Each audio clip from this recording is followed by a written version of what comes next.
여러분 안녕하십니까? 지원 AI 뉴스 시작하겠습니다. 태백시가 대규모 예산을 투입해 체육 인프라를 확충합니다. 경기장과 에어돔 등 실내 스포츠 인프라를 조성해 사계절 전지 훈련을 유치하고 이를 통해 지역 경제 활성화를 도모한다는 계획입니다. 정창영 기자의 보도입니다. 태백 고원체육관 인근의 공사가 한창입니다. 지상 2층 규모의 청정고원 스포츠센터가 조성 중입니다. 센터에는 탁구장과 배드민턴장 등을 갖춘 다목적 실내 경기장이 마련됩니다. 문곡 소도동 일대에는 이런 실내 스포츠 시설이 모두 4곳 조성됩니다. 에어돔 형태의 다목적 전지훈련 시설까지 포함하면 전체 사업비는 530억 원에 달합니다. 내년까지 순차적으로 준공될 예정입니다. 기존 태백 볼링장도 16레인 규모로 확장해 전국 단위 볼링 대회 유치를 노리고 있습니다. 태백시는 인프라를 바탕으로 강원 도민체전과 각종 국제대회 유치에도 나섭니다. 공격적으로 그 시설 투자를 확충한 스포츠 인프라 시설을 활용해서 저희들이 2009년 이후에 20년 만에 2029년 강원도민체육대회를 유치하고자 합니다. 태백시는 에어돔 같은 실내 스포츠 시설을 앞세워 태백시를 사계절 내내 전지훈련이 가능한 스포츠 도시로 만들겠다는 구상입니다. 올해부터는 전지훈련팀을 대상으로 숙박비와 식비 환급 비율도 기존 20%에서 최대 30%까지 늘리는 등 지원 여건을 확대했습니다. 2023년도에는 12,200명, 2024년도에는 12,800명, 2025년도에는 13,500명 이상 매년 5% 이상 꾸준히 선수단 규모가 증가 추세에 있습니다. 태백시는 실내 스포츠타운 조성으로 각종 대회와 전지훈련 유치가 늘어나면 지역 경제 활성화에도 보탬이 될 수 있을 것으로 기대하고 있습니다. G1 뉴스 정창영입니다. 강원자치도와 강원관광재단이 2026 강원 방문의 해 5월 추천여행지로 삼척시와 양구군을 선정했습니다. 이에 따라 다음 달 개최되는 삼척 장미축제와 양구 곰취축제를 집중 홍보할 계획입니다. 한편 양구군은 추천여행지 선정을 기념해 5월 한 달간 양구 박수근 미술관 무료 입장 이벤트를 진행합니다. 강원자치도가 지역혁신 중심 대학 지원 체계 라이즈 사업의 체계적인 성과 관리를 위해 자체 평가를 실시합니다.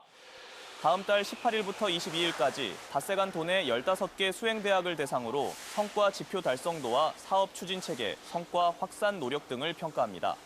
도는 6월 중 평가 결과를 확정하고 결과에 따라 등급별로 사업비를 차등 배정할 계획입니다. 강원자치도가 환경미화원을 상대로 직장 내 갑질과 괴롭힘을 한 양양군 공무원에 대해 파면을 결정했습니다. 강원자치도는 최근 징계위원회를 열고 강요와 상습 협박 등의 혐의로 1심에서 실형을 선고받은 양양군 소속 7급 운전직 공무원 A씨를 파면 처분 의결했다고 밝혔습니다. 울산항이 전 세계에서 유일하게 친환경 선박연료 3종을 모두 공급하는 항만으로 거듭났습니다. 지난 2023년 메탄올에 이어 올 들어 LNG와 암모니아 연료 주입까지 성공했기 때문입니다. 네트워크 현장 UBC 윤주웅 기자가 보도합니다.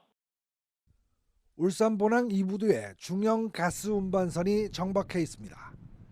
HD 현대중공업이 건조한 이 선박은 암모니아 이중 연료를 사용하는 친환경 선박입니다. 시운전을 마치고 본격 운항에 들어가기 위해 선박 연료로 쓰는 암모니아 600톤을 주입하고 있습니다. 울산항에서 암모니아 연료를 가득 채운 선박은 누출 테스트 등 안전 관련 점검을 마치고 출항하게 됩니다. 여기 암모니아 탱크로부터 울산항 부두까지 한 900m 정도 되는데 이송 배관으로 저희가 이 부두까지 설치되어 있습니다. 저기 앞에 보이시는 부두 맨홀 쪽에 이로써 울산항은 지난 2023년 메탄올 연료 공급과 지난 2월 LNG 연료 공급에 이어 이번에 암모니아 연료 공급까지 성공하게 됐습니다. 친환경 연료 선박 3종 모두를 선박에 공급하게 된 항만은 울산항이 세계에서 처음입니다.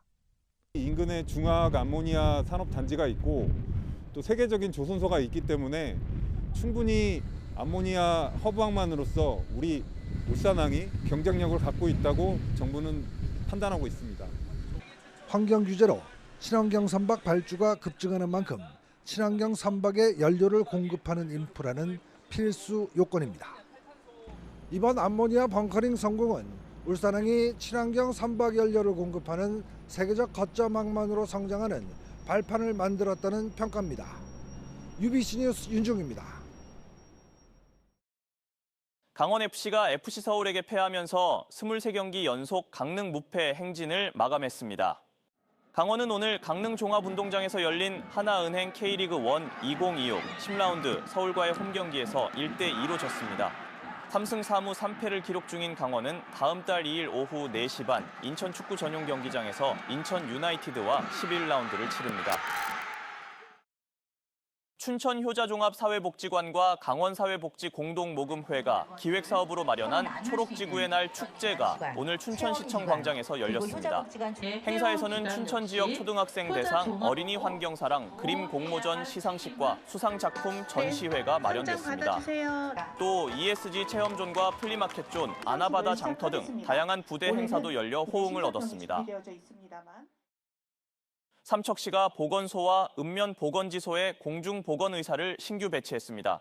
이번 배치로 보건소와 도계읍, 원덕읍 보건지소에서는 주 4일 진료가 가능하며 하장면 보건지소는 주 3일, 근덕면 보건지소는 주 1회 진료를 진행합니다. 또 미로면과 노곡면, 가곡면, 신기면 보건지소에서는 주 1회 순회 진료를 운영합니다. 정선군이 반갑 농자재 사업을 본격 시행합니다. 올해 사업비는 100억 원으로 지원 대상은 지난해보다 423명이 늘어난 3,600여 농가입니다. 또 농약 비료와 멀칭 필름 등 수요가 높은 품목 5종이 추가되면서 지원 품목도 25종으로 확대됐습니다. 춘천시가 착한 가격 업소를 쉽게 확인할 수 있도록 생활 안내 지도를 제작합니다. 고물가 상황 대응을 위해 지역 내 착한 가격 업소 약 100여 곳의 위치와 정보가 담긴 안내도를 만들어 배포합니다. 생활 안내 지도는 춘천시청 홈페이지를 통해 확인할 수 있습니다. 원주시가 고향 사랑 기부제 활성화를 위해 답례품 제공 업체를 추가 모집했습니다. 시는 최근 답례품 업체 추가 모집을 통해 지역 농특산물과 가공식품, 생활용품 등 11개 업체에서 40개 답례품을 새로 선정했다고 밝혔습니다. 주요 품목은 닭강정과 다래주스, 디퓨저 등으로 고향사랑 기부제 온라인 플랫폼인 고향사랑 이음 등록이 완료돼 기부 후 즉시 주문 가능합니다. 강원자치도 보건환경연구원이 국립환경과학원 주관 2026년 수질과 먹는 물 분야 정기 숙련도 시험에서 기관평가 적합 판정을 받았습니다. 연구원은 이번 평가에서 수질 분야 16개 항목과 먹는 물 분야 12개 항목 등 모두 28개 항목에서 만족 판정을 받았습니다. 특히 모든 항목에서 기준을 충족하며 분석 결과의 재현성과 정확성을 확보해 환경 분석 기관으로서의 전문성을 입증했다는 평가입니다.